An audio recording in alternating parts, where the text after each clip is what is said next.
Ne jamais rien s'interdire. On peut être né ici, à Vesoul, et intégrer cette prestigieuse école de la République. On fait littéralement une liste de tous les trucs que vous dites. En fait, dans ma vie, j'ai fait ça, ça, ça, et ça, c'est vraiment intéressant, je pourrais l'utiliser à Sciences Po. Ces étudiantes en sciences politiques sont toutes originaires de Haute-Saône. En face d'elles, des élèves de terminale qui rêvent aussi d'intégrer la filière, mais qui pensent qu'ils ont moins de chances de réussir que celles et ceux qui sont nés à Paris ou à Lyon. En étant à Vesoul, je me disais, mais c'est impossible d'accéder à Sciences Po. Paris, déjà dans le nom, c'est Paris, c'est la capitale.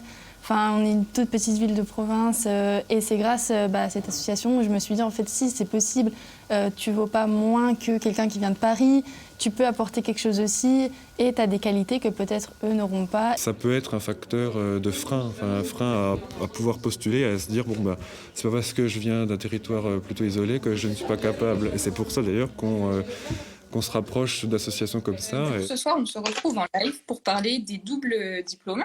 Et surtout des doubles licences. C'est grâce à des étudiantes comme Emma Ribard que ces élèves prennent confiance en eux. Elle étudie à Sciences Po Paris et se bat contre ce complexe territorial et sociologique.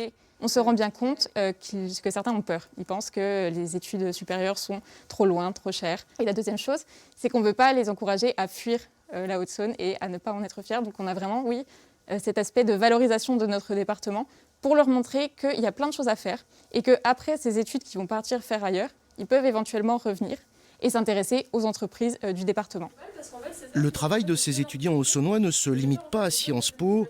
Ils soutiennent et conseillent aussi les lycéens du département qui veulent intégrer par exemple les écoles d'ingénieurs ou de commerce.